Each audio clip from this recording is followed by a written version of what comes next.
Então você decidiu casar, mas você já decidiu qual vai ser o seu regime de bens? Não? Vamos conhecê-los depois da vinheta. Vamos embora!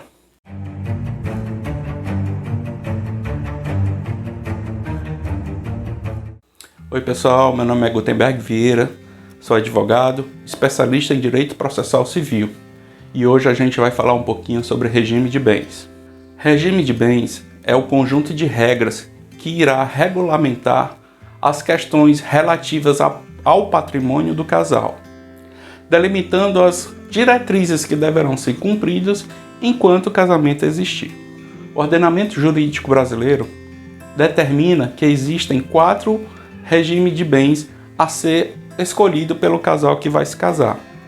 Vamos falar aqui a principal característica de cada um deles. O primeiro deles é o regime de comunhão parcial de bens. Ele está descrito no artigo 1658 do Código Civil Brasileiro. No regime de comunhão parcial de bens, ocorre que, depois da união do casal, todos os bens que foram adquiridos na constância do casamento pertencerão aos dois. O regime de comunhão parcial de bens é o regime padrão, ou seja, se você na hora do casamento não falar nada, não disser qual é o regime que você opta, o cartório entenderá que, por padrão, vai ser o regime de comunhão parcial de bens.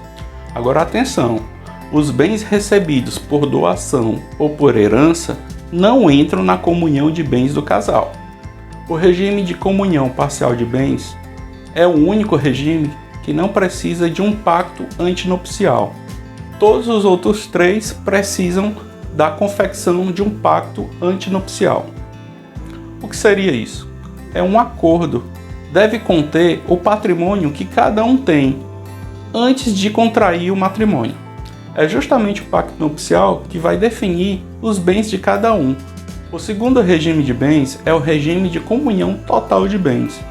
Ele consiste que, no momento do casamento, todos os bens presentes e futuro pertencerão aos 2 cônjuges. O terceiro é o regime de separação total de bens. Determina que cada cônjuge irá administrar o seu bem independentemente do outro. Não há comunhão de bens entre eles. Como eu falei anteriormente, é necessário o pacto antinupcial. Esse regime é obrigatório se uma das partes tiver mais de 70 anos de idade. O quarto e último é o regime de participação final dos aquestos. Esse regime de bens é como se fosse um misto entre o regime total de separação de bens e o regime de comunhão parcial de bens. Ele foi introduzido no ordenamento jurídico brasileiro através do novo Código Civil. Também é necessário fazer um pacto antinupcial, determinando quais são os bens de cada um dos cônjuges. É como se fosse um regime de separação total de bens, sendo que, se o casamento vier a acabar, a divisão dos bens depois da união passa a ser como se fosse o regime de comunhão parcial de bens. Perceba que cada um dos regimes de bens tem a sua particularidade e pode ser que um determinado regime não seja tão interessante para você ou para o seu cônjuge. Então o ideal é que vocês conversem entre si, cheguem a um acordo para ver qual vai ser o regime que será adotado pelo casal. Como eu disse no começo do vídeo, eu só falei os pontos principais de cada regime. É interessante que vocês, antes de efetivar o casamento, conversem com o advogado para estabelecer o melhor regime de bens para vocês. Então, gostou do vídeo? Deixa o like, isso fortalece muito o nosso projeto. Achou o assunto relevante? Compartilhe com seus amigos, familiares, quem você quiser. Inscreva-se no canal para não perder nenhum dos nossos vídeos.